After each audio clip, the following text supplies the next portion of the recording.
তাহলে এয়ারওয়ে শুরু হচ্ছে নস্ট্রিল, শেষ হচ্ছে কোথায়? লাংসে। কোথায়? অ্যালভিওলাই। Very good. তাহলে এই যে পুরো স্প্যানটা, এই পুরো স্প্যানে যদি কোনো ইনফেকশন, যেটা পুরোটা যেটা আছে সেখানে যে কোনো ইনফেকশন যদি হয় সেটা হচ্ছে রেসপিরেটরি ট্র্যাক্ট ইনফেকশন। এবার দুটো ভাগে ভাগ করছি। একটা হচ্ছে আমাদের ল্যারিংস পর্যন্ত, এটার নাম হচ্ছে আপার রেসপিরেটরি ট্র্যাক্ট। আর ল্যারিংস থেকে পরবর্তী যে অংশ সেটার নাম হচ্ছে লোয়ার রেসপিরেটরি ট্র্যাক্ট। এইবারে আমার একটা বিনীত প্রশ্ন, কোনটা খারাপ প্রগনোসিস, কোন জায়গার ইনফেকশনটা খারাপ? লোয়ার। কেন? গ্যাসেস এক্সচেঞ্জটাকেও হ্যাম্পার করে দেয়, মানে টাইপ 1 এন্ড টাইপ 2 রেসপিরেটরি ফেলিয়ারের দিকে নিয়ে যায় পেশেন্ট। এবারে গল্প হচ্ছে, একটু ঠান্ডা মাথায় ভাবতে হবে। সেটা হচ্ছে পেশেন্ট যখন আমরা একটা পেশেন্টকে অ্যাসেস করব, আমরা মাইক্রোবায়োলজি এখন মাথা থেকে বের করে দিচ্ছি, ক্লিনিক্স বের করে দিচ্ছি। প্রথম পেশেন্ট আসছে উইথ সাম রেসপিরেটরি সিমটমস। পেশেন্টকে দেখা মাত্র আমাদের কিছু কিছু ডিফারেন্সিয়াল ডায়াগনোসিস হবে। How will you approach this case? Infection, patient এসেছে রেসপিরেটরি সিমটমের মধ্যে কাফ, কাশছে পেশেন্ট, একটু শ্বাসকষ্ট হচ্ছে, রেসপিরেটরি ডিস্ট্রেস হচ্ছে। ওকে, তাহলে আমাদের এই পেশেন্টকে আমরা কিভাবে কি কি দেখবো, যে এই পেশেন্টে কি কি আছে আগে সেটা বলতো। ফিভার আছে কিনা দেখবো, কাশি তো অনেক রকম হয়, অ্যালার্জিক হতে পারে, ইনফেক্টিভ হতে পারে। তাহলে সেটা কি রকম? যদি এটা অ্যালার্জিক হয় তাহলে কি হবে, ইনফেক্টিভ হয় তাহলে কি হবে? ইনফেক্টিভ হলে সেটা অ্যান্টিমাইক্রোবিয়াল দিয়ে ট্রিটমেন্ট হবে, অ্যালার্জিক হলে ভেরি গুড। কিন্তু দুটো কিন্তু এক জিনিস নয়। উল্টে যদি আমি সেক্ষেত্রে কাপটা সাপ্রেস করে দিই সেটা কিন্তু আরো বেশি খারাপ হবে। তো তাহলে কি করতে হবে আমাদেরকে? পেশেন্ট যখন আসবে আমরা পেশেন্টকে যখন অ্যাসেস করব এই দেখে যে আপার রেসপিরেটরি ট্র্যাক্ট ইনভলভ হয়েছে না লোয়ার রেসপিরেটরি ট্র্যাক্ট ইনভলভ হয়েছে। এবার আপার রেসপিরেটরি ট্র্যাক্ট যদি ইনভলভ হয়েছে তাহলে তার যে সিমটমস গুলো হবে তার মধ্যে কি হবে, ফ্যারিঞ্জাইটিস, ল্যারিঞ্জাইটিস, এইগুলো বেশি আসবে। আপার রেসপিরেটরি ট্র্যাক্ট যারা ইনফেকশন করে তারা মূলত কি, ভাইরাস না ব্যাকটেরিয়া? ইয়েস, একটু জোরে। হ্যাঁ, ছোটোর থেকে ভুগছি, এরকম পার্সোনাল এক্সপিরিয়েন্স আছে এই ব্যাপারে, না বললে হয়? তো তাহলে ভাইরাস যদি হয় তাহলে ভাইরাসের মধ্যে কি কি ভাইরাস আছে ভাবা যাক। আচ্ছা বেশ, আর ভ্যারিসেলা কে রে? বাপ রে, তাও ভালো মেনিনজাইটিস বলিস নি। ইনফ্লুয়েঞ্জা ভাইরাস, আচ্ছা একটা হলো অ্যাডেনো, একটা হলো ইনফ্লুয়েঞ্জা, তারপর ইয়েস রাইনো ভাইরাস, যাক ফাইনালি কেউ একটা বললো করোনা ভাইরাস। আচ্ছা, আর human metapneumo virus, respiratory syncytial virus. তাহলে এতগুলো ভাইরাস আছে। আচ্ছা, আমাদের অনেকেই বলে যে আমরাই গত মাসেই একটু হাঁচি সর্দি কাশি হয়েছিল, আবার এই মাসে হলো। এটা কি অস্বাভাবিক কিছু? এতগুলো ভাইরাস, তার মধ্যে কোনো একটা particular maybe respiratory syncytial virus infection করেছে, পরেরটা হয়তো প্যারা ইনফ্লুয়েঞ্জা করেছে, তারপরেটা হয়তো অ্যাডেনো করেছে, কোভিড-19 আছে। তো ফের এইবারে তো আমাকে বল যে এই যে ভাইরাস ইনফেকশন হচ্ছে আর ব্যাকটেরিয়াল ইনফেকশন হচ্ছে, দুটোর সিমটোমেটিক ভাবে কোনো তফাৎ হবে কি? Yes or no? সিমটোমেটিক ভাবে কোনো তফাৎ হবে? আমরা বুঝতে পারবো এটা ভাইরাস না ব্যাকটেরিয়া জাস্ট পেশেন্টকে সিমটম দেখে? থিঙ্ক, আমার কিন্তু অ্যাপ্রোচ চেঞ্জ হয়ে যাচ্ছে। পেশেন্টকে কিন্তু আমার যেভাবে আমি অ্যাপ্রোচ করব সেটা চেঞ্জ হয়ে যাচ্ছে। যদি আমি ভাইরাস ধর, একটা পেশেন্ট অ্যাডেনো ভাইরাসের ইনফেকশন হয়েছে আর একটা পেশেন্টের স্ট্রেপ্টোকক্কাস একটা ইনফেকশন হয়েছে, দুটোর মধ্যে ট্রিটমেন্ট আউটকাম কি হবে? বোঝা গেল আমি কি বলতে চাইছি? একটা পেশেন্ট যার অ্যাডেনোভাইরাসের ইনফেকশন হয়েছে, আরেকটা পেশেন্ট যার স্ট্রেপ্টোকক্কাসের ইনফেকশন হয়েছে, আমার চিকিৎসা কি আলাদা হবে দুটো ক্ষেত্রে? হবে। কি আলাদা হবে? Very good. তার মানে একটার ক্ষেত্রে আমি অ্যান্টিবায়োটিক ইউজ করব, আরেকটা ক্ষেত্রে আমার অ্যান্টিবায়োটিক ইউজ করে লাভ নেই, until and unless there is superadded bacterial infection. Until and unless there is superadded bacterial, যেটাকে আমাদের বলা হয় সেকেন্ডারি ব্যাকটেরিয়াল ইনফেকশন। তাহলে ধর আজকে একটা পেশেন্ট হাঁচি কাশি সর্দি যাই হোক, সে অ্যামক্সিক্ল্যাব বা এই জাতীয় কোনো একটা ওষুধ খেয়ে যাচ্ছে, that is basically consumption without any particular reason, and these things lead to antimicrobial resistance. তো তাহলে যদি আজকে ভাইরাল ডিজিজ হয়, ভাইরাল ডিজিজ কিভাবে ট্রিট করা হয়? Classically by অ্যান্টিভাইরালস। ইনফ্লুয়েঞ্জার এগেনস্টে যে অ্যান্টিভাইরাল স্পেসিফিক অ্যান্টিভাইরাসটা কাজ করে তার কি নাম? অসেলটামিভির। অসেলটামিভির। আমরা কি জানি যে আচ্ছা এই যে ইনফ্লুয়েঞ্জা ভাইরাস বা এই যে বর্তমানে কোভিড-19, সেটা আবার একটা দেখা যাচ্ছে যে আউটব্রেক হতে শুরু করেছে। কেন হচ্ছে? এই তো দুদিন আগে দুখানা আমরা ওয়েভ খেলাম, তারপরে আবার কেন হচ্ছে? মিউটেশন। তো মিউটেশন হয়েছে বেশ করেছে, তাহলে তারপরে আবার আমাদের আবার এত টেনশন কেন? আমাদের তো একটা হার্ড ইমিউনিটি চলে এসেছিল, তাহলে কি হলো? Yes, resistance. রেজিস্ট্যান্স তো ছিল রে বাবা, ওটাই তো, এইখানেই তো প্রশ্ন যে কেন আবার আমাদের এতে এটা হচ্ছে। খুব সিম্পল, আমাদের বডিতে যে অ্যান্টিবডিটা আছে সেটা তৈরি হচ্ছে কার থেকে? অ্যান্টিজেন থেকে। অ্যান্টিজেনটা কে? কার? কোভিড ভাইরাসের। তো কোভিড ভাইরাসের প্রিভিয়াস অ্যান্টিজেনটা যদি চেঞ্জ করে গিয়ে থাকে, নতুন অ্যান্টিজেনের জন্য যে অ্যান্টিবডি দরকার সেটা আছে আমাদের? নেই। কিভাবে? দুটো পদ্ধতিতে হতে পারে, আইদার বাই ইনজেকশন অথবা বাই ইনফেকশন। ইনজেকশন মানে ভ্যাকসিনেশন।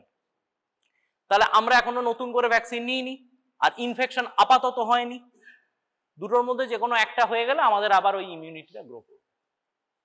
এটা কোনো নতুন ব্যাপার নয়। Influenza virus on a regular basis নিজেকে চেঞ্জ করে, সেই কারণে প্রতি বছর তার কিন্তু ভ্যাকসিনেশনটা চেঞ্জ হয়ে যায়। এটা এগুলো কোনো নতুন ব্যাপার নয়। ওকে, নেক্সট আমাদের কাছে এইবারে প্রশ্ন হচ্ছে, একটা পেশেন্ট আমার কাছে এসেছে যার বয়স হচ্ছে 66। সেরকম সময় আমরা ইমার্জেন্সিতে পেশেন্টকে পেয়েছি যার একটা রেসপিরেটরি ডিস্ট্রেস হচ্ছে, একটা প্রোডাক্টিভ কাফ হচ্ছে, কফ উঠছে কাশতে কাশতে। এই পেশেন্ট পসিবিলিটি কি? ব্যাকটেরিয়াল ইনফেকশন হয়েছে না ভাইরাল ইনফেকশন হয়েছে? We will definitely do sputum test, but without testing, can we assume that what is the offending organism, virus or bacteria? Very simple. যদি productive cough হয়, more chances of bacterial infection, and where there is dry cough, more chances of viral or atypical pneumonia. There are two types of pneumonia. One is typical pneumonia, another is atypical pneumonia.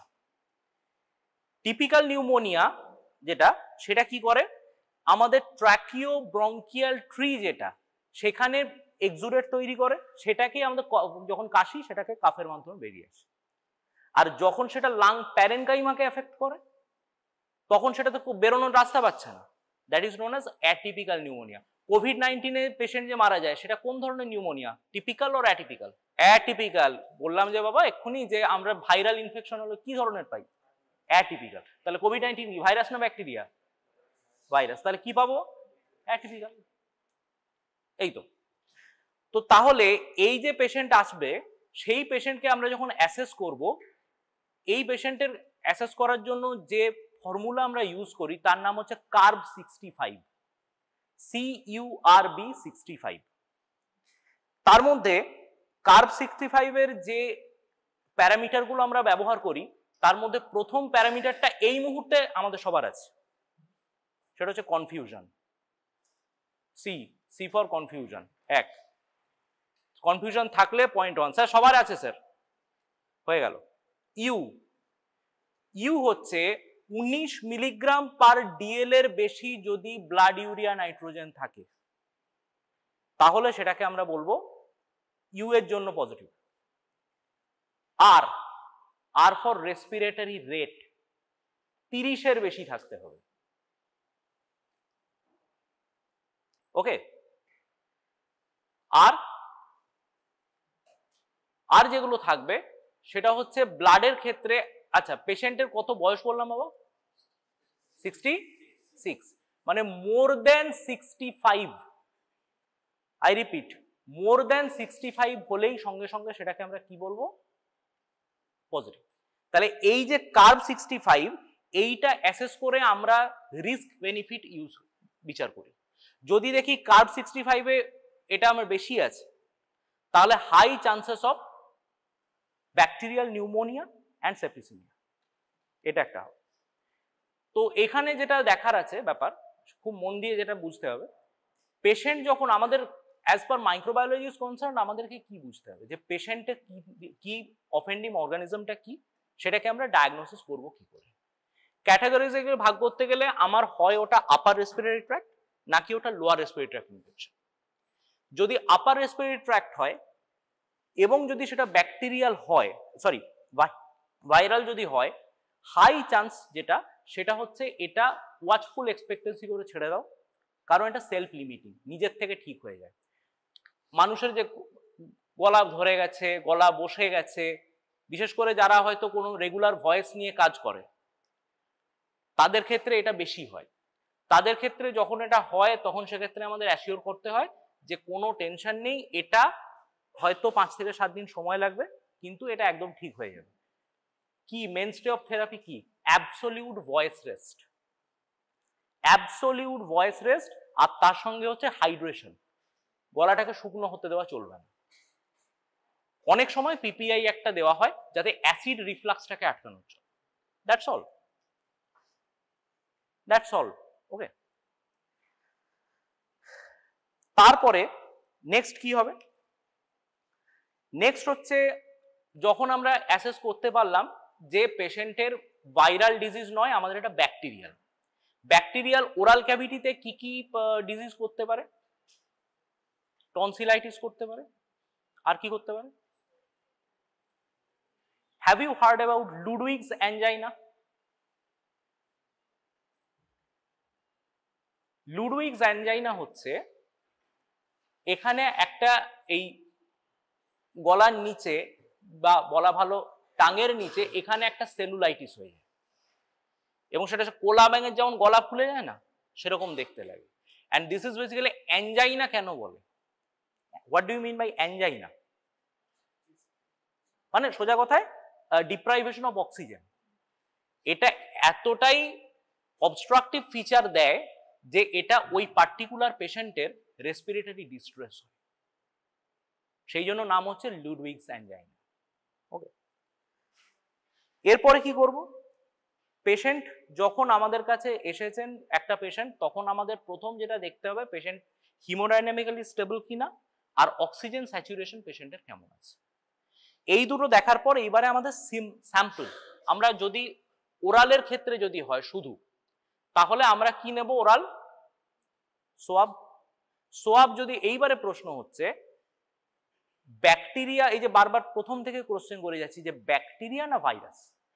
যদি আমাদের bacteria বা virus হয় বা মানে change হয়, তাহলে কি আমাদের স্যাম্পল কালেকশনটা কোনোভাবে চেঞ্জ হবে?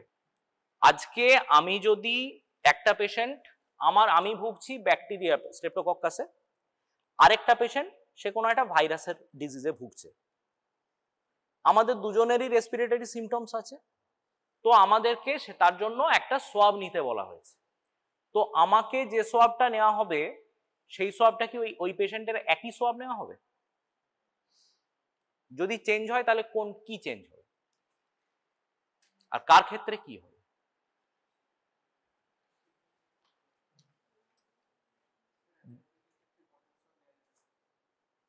বল বল। অ্যানারোবিকের জন্য কটন সোয়াব নেওয়া যাবে না। আচ্ছা যদি ভাইরাসের জন্য? এটা অ্যানারোবিক হচ্ছে না, তো ভাইরাস হচ্ছে। ভাইরাসের আর কি অ্যারোবিক কি অ্যানারোবিক? ভাইরাসের ক্ষেত্রে কি করা হয় বলে দিচ্ছি। একই জিনিস ভাইরাসের ক্ষেত্রেও কোনো কটন সোয়াব নেওয়া যায় না। কটন সোয়াবে ফ্রি ফ্যাটি অ্যাসিড থাকে, that is deleterious for the virus. তুই তো ডিটেক্ট করতে যাচ্ছিস, তো যদি স্যাম্পলেই ওটা সব মরে গেল তাহলে তোর লাভটা কি হলো? কোভিড-19 এর ক্ষেত্রে বা আমাদের অন্যান্য যে ইনফ্লুয়েঞ্জা বল বা এগুলোর ক্ষেত্রে যে সোয়াবগুলো ইউজ করা হয় নেজোফ্যারিঞ্জিয়াল সোয়াব, সেগুলো কিন্তু কটন সোয়াব হয় না, ড্যাক্রন সোয়াব হয়, রায়ন সোয়াব হয়।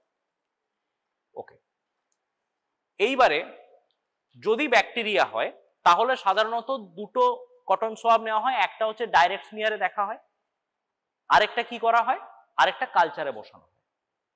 এবারে ডাইরেক্ট স্মিয়ার যখন দেখা হচ্ছে, যে কোনো রেসপিরেটরি যে সিমটম যেগুলো থাকবে সেগুলোর ক্ষেত্রে যেটা দেখা যায় সাধারণত সেটা হচ্ছে যে আমাদের লো পাওয়ার ফিল্ড, সেই লো পাওয়ার ফিল্ডে কতগুলো পাস সেল আছে আর কতগুলো এপিথেলিয়াল সেল আছে। যদি দেখা যায় এপিথেলিয়াল সেল বেশি আছে, পাস সেল কম আছে, that is a bad sample. মানে এই যে আমরা কাপ প্রোডাকশন বা কিছু করে দিতে বলা হয়েছে ওটাও দেয়নি, অথবা তার ঠিক মতো ইনফেকশন নেই। পাস সেল যত বেশি হবে তার মানে there is infection, pus cell যদি না থাকে তার মানে ইনফেকশন সেরকম নেই। এইবারে যদি পেশেন্টের তুই লো পাওয়ার ফিল্ডে দেখিস 25-এর বেশি পাস সেল আছে আর 5-এর কম এপিথেলিয়াল সেল আছে, তাহলে বুঝতে হবে that is a good sample. মানে এখান থেকে আমার ব্যাকটেরিওলজিক্যাল কালচার যদি আমি করি আমি একটা কিছু ভালো কিছু পাবো। এরপরে প্রশ্ন হচ্ছে কোন কোন মিডিয়া আছে যে মিডিয়ায় ওই রেসপিরেটরি স্যাম্পলকে আমরা ইনোকুলেট করতে পারি বা করা উচিত as per bacteria is concerned, virus নয়। কোন কোন কালচার মিডিয়ায় বসানো উচিত? গোটা মাইক্রোবায়োলজি পড়ে ফেলেছিস, এবার তোরা বল কোনটা কোনটায় করা উচিত। What may be the offending organisms, সেগুলো একটু ভেবে নি। সেগুলোর জন্য স্পেসিফিক বা সেগুলো ভালো গ্রো করবে এরকম কোনো মিডিয়া আছে? আচ্ছা, সব থেকে কমনলি যেটা আমাদের রেসপিরেটরি ইনফেকশন করে সেটা কোন bacteria? Very good, streptococcus pyogenes oral ক্যাভিটিতে বেশি করে। যত নিচের দিকে নামছে লোয়ার রেসপিরেটরি ট্র্যাক্টের দিকে তখন কিন্তু নিউমোনিয়া হয়ে যায়। তাহলে আচ্ছা, যদি এপিগ্লটিসের ইনফেকশন করে হিমোফিলাস ইনফ্লুয়েন্সি, সব থেকে কমন এপিগ্লটাইটিস করতে পারে। তো তাহলে যদি এই ধরনের ফাস্টিডিয়াস অর্গানিজম যেগুলো এরা গ্রো করে কিসে, কোন মিডিয়ায়? ইয়েস, ব্লাড আগারে গ্রো করে, চকলেট আগার। আচ্ছা আচ্ছা, এইবারে দেখি বল what is fastidious organism and what is non fastidious organism? যেটা নর্মালি গ্রো করে। মানে আমাদের দুরকম, আগেই বলেছিলাম দুরকম বন্ধু আছে। একজনকে তুই চপ মুড়ি খাচ্ছিস, সে তাকে ফোন করলি, সে বললো দাঁড়া আমি লঙ্কা নিয়ে যাচ্ছি। আর যদি তুই ধর আরেকজনকে এসি রেস্তোরাঁয় বসিয়ে বিরিয়ানি খাইয়েছিস, তারপর সে বলছে এই কোল্ড ড্রিঙ্কস রাখিস নি। তো এই যে দ্বিতীয় জন এ হচ্ছে ফাস্টিডিয়াস, আর প্রথম জন হচ্ছে নন ফাস্টিডিয়াস। বেশিরভাগ ব্যাকটেরিয়া যেগুলো এস্টেরিশিয়া কোলাই, ক্লেবশিয়েলা আমরা যেগুলো ট্রিট করি দিনদুবেলা যেগুলো পাই, এগুলো হচ্ছে নন ফাস্টিডিয়াস। কিন্তু ফাস্টিডিয়াস যখনই হয়ে গেল তখন কি সমস্যা হলো? whenever it is a fastidious organism, তখনই কিন্তু সেটার যে গ্রো করানোর জন্য যে ক্রাইটেরিয়া সেটা আমাদের চেঞ্জ হয়ে গেল। যেমন হিমোফিলাস ইনফ্লুয়েঞ্জা যদি করতে হয় তাহলে আমাদেরকে কি দিতে হবে? তো একজন ঠিক বললি, চকলেট আগার, এবং সেটার জন্য স্পেশাল এনভায়রনমেন্ট লাগবে। স্ট্রেপ্টোকক্কাস নিউমোনি একই জিনিস, যদি গ্রো করাতে হয় আমাকে ক্যাপনোফিলিক এনভায়রনমেন্ট লাগবে। তো তাহলে এসব ক্ষেত্রে কি করতে হবে? You have to suspect that, যে তুই যদি না জানিস যে এই ইনফেকশন গুলো হয়, এমনি জেনারেল একটা বসিয়ে দিলাম নেগেটিভ চলে এলো, সঠিক রিপোর্টিং হবে? হবে না। Just like that.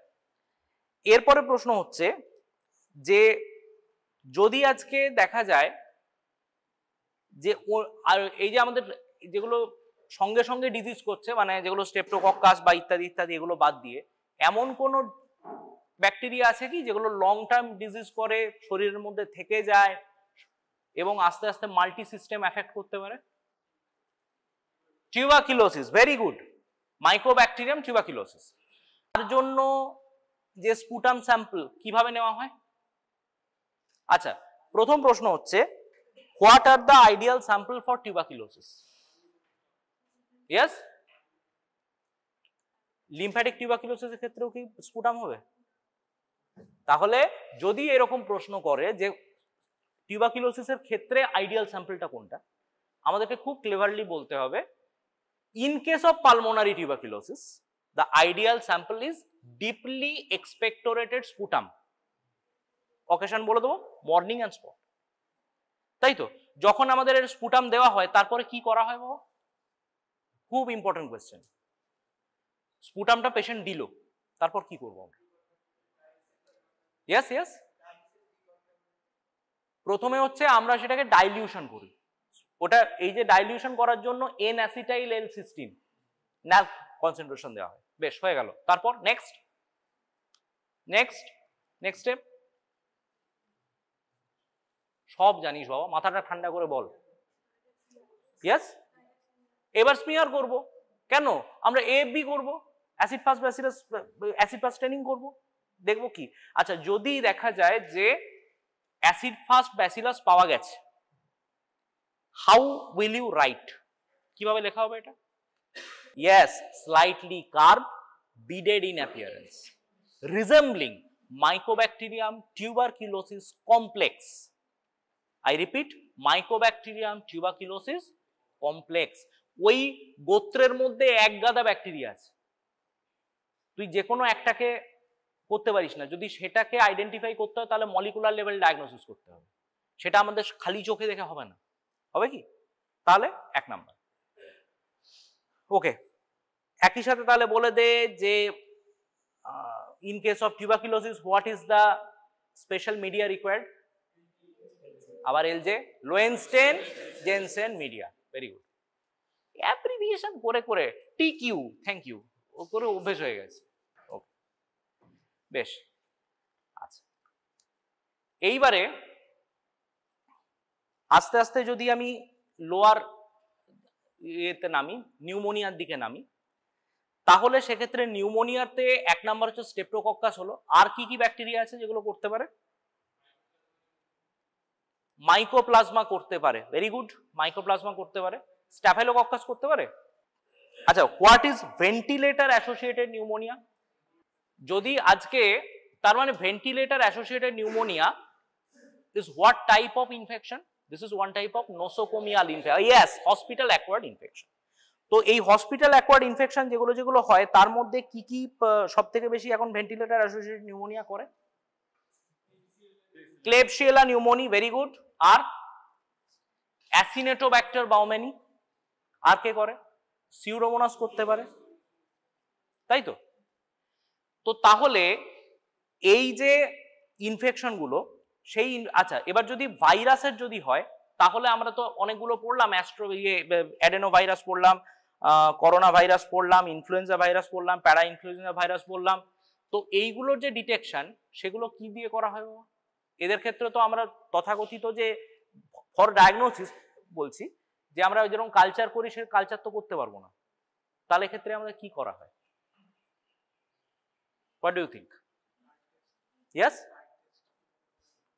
Card test বলবি না, একদমই বলবি না। কার্ড টেস্ট আমাদের অবশ্যই র্যাপিড ডায়াগনস্টিক টেস্ট আছে, সোজা কথা সেরোলজিক্যাল ডায়াগনোসিস করা অথবা মলিকুলার ডায়াগনোসিস করা। এবার তার মধ্যে অনেক কিছু আছে, তুই যেটা বলছিস card test, that is basically serological diagnosis. Bed side test, একদম বেড সাইডে আমি একটা স্যাম্পল নিয়ে টেস্ট করলাম, positive or negative, or should I say reactive or non reactive. কিন্তু যেটা নর্মালি করা হয়, যেটা আরো বেশি সেন্সিটিভ এবং স্পেসিফিক, সেটা কি? Molecular diagnosis. মলিকুলার ডায়াগনোসিসের মধ্যে কি কি আছে?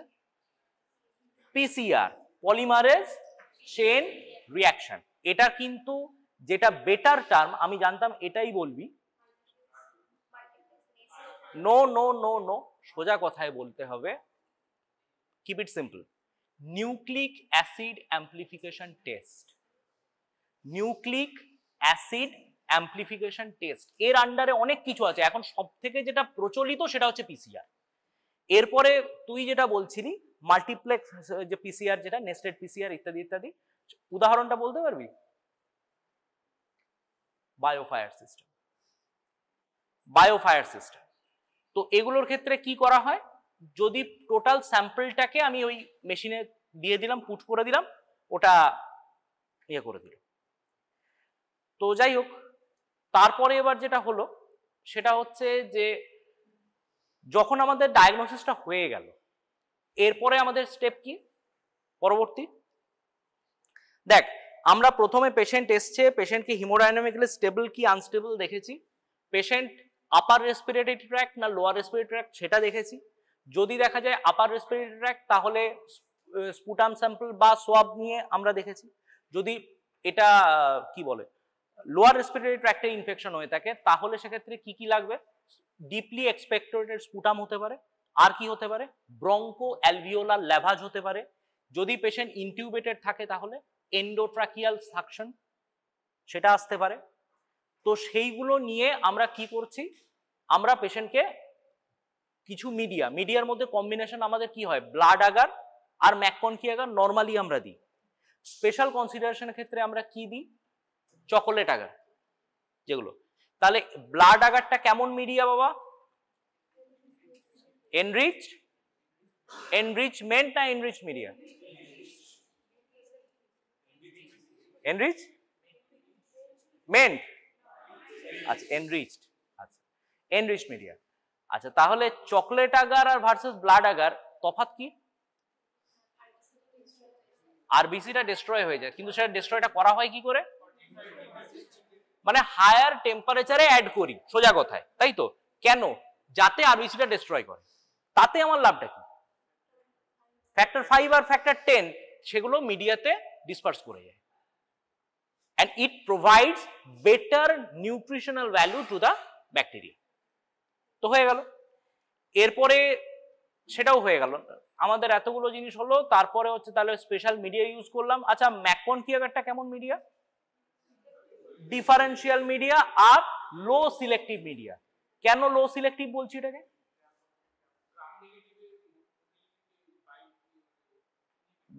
গ্রাম নেগেটিভের কোনটাকে ইনহিবিট করে, মোটিলিটি। ও প্রোটিয়াসে চলে গেছে, ওটার জন্য ওটাকে সিলেক্টিভ বলে না বাবা। এনিওয়ান, ওটা তো ডিফারেন্সিয়াল হয়ে গেল।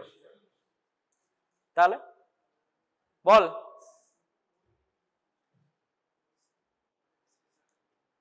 বল বল বল বল।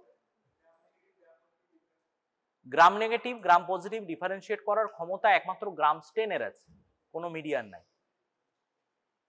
তাহলে এটাই ভুল হয়, তাই তো? তার মানে ডিফারেন্সিয়াল মিডিয়া মানে যেটা দুটো ক্যাটাগরি অফ ব্যাকটেরিয়াকে ভাগ করছে কোনো একটা প্রপার্টি অনুযায়ী। প্রপার্টিটা কি অলরেডি তোরা বলি, lactose fermenting and lactose non fermenting. কিন্তু সেটা আমরা যখন বলছি selective media, what do you mean by that, যে একটা পার্টিকুলার সেট অফ অর্গানিজমই ওখানে গ্রো করবে, বাকিটা গ্রো করবে না। এবারে লো সিলেক্টিভ কেন, যে অত বেশি মানে হার্ড অ্যান্ড ফাস্ট নয়, ওরা একটা গ্রোথকে সাপ্রেস করবে আর একজনকে সাপ্রেস করবে না, মানে থামিয়ে দেবে না, কিন্তু গ্রোথটা একটু কম আসবে। সেটা কাদের, গ্রাম পজিটিভ অর্গানিজম। কেন? আবার উল্টো দিকে বলতে গেলে পার্টিকুলার একটা সেট অফ ব্যাকটেরিয়া তাদের কিন্তু গ্রোথটা বেড়ে যাবে। সেটা কারা, এন্টেরোব্যাকটেরিয়াসি, এসচেরিশিয়া কোলাই, ক্লেবসিয়েলা ইত্যাদি ইত্যাদি, এদের গ্রোথটা ওই ম্যাককনকি মিডিয়ায় বেটার হবে। এইবারে প্রশ্ন হচ্ছে কেন হবে, তুই বল কেন হবে। You have already answered it, that is why I am asking you. Yes, bile. Bile actually enterobacteriaceae মানে কি, এরা আমাদের পেটের ভেতরে নরমালি থাকে, enterobacteriaceae। তো পেটের ভেতরে নরমালি থাকে সেটা কে, বাইল সল্ট, ওরা জানে বাইল সল্টটা ওদের কাছে ফ্যামিলিয়ার, তাহলে ঠিক সেভাবে যদি ওখানে বাইল সল্ট থাকে, that may be deleterious to other set of bacteria but it is very good for enterobacteriaceae, এই কারণে এটা আসছে।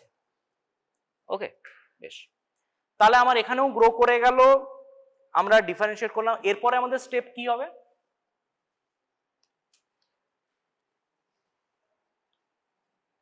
অ্যান্টিমাইক্রোবিয়াল সাসেপ্টিবিলিটি টেস্ট কিসে করা হয়, কি মেথডে করা হয়?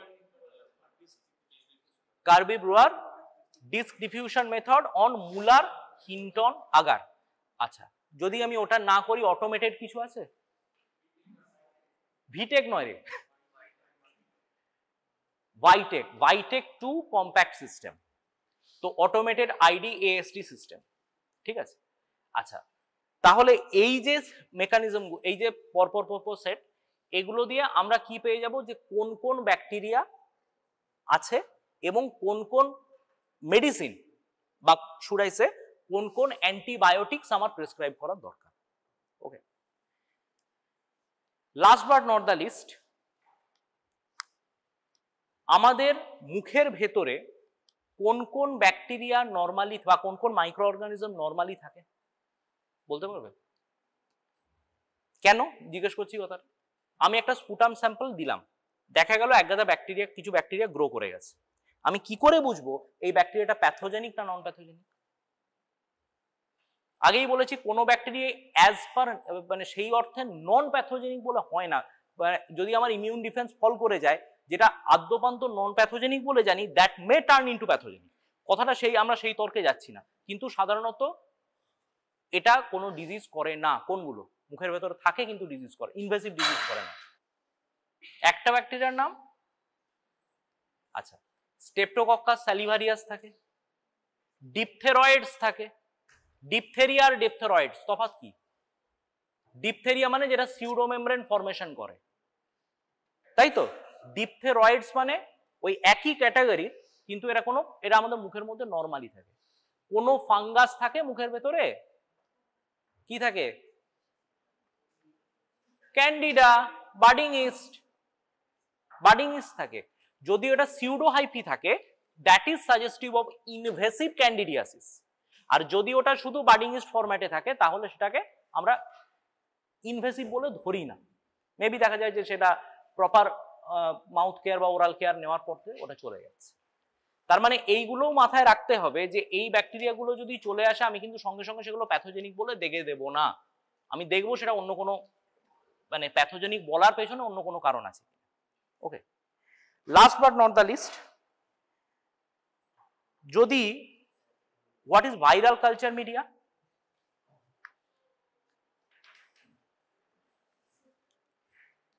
What is viral culture media? Anyone?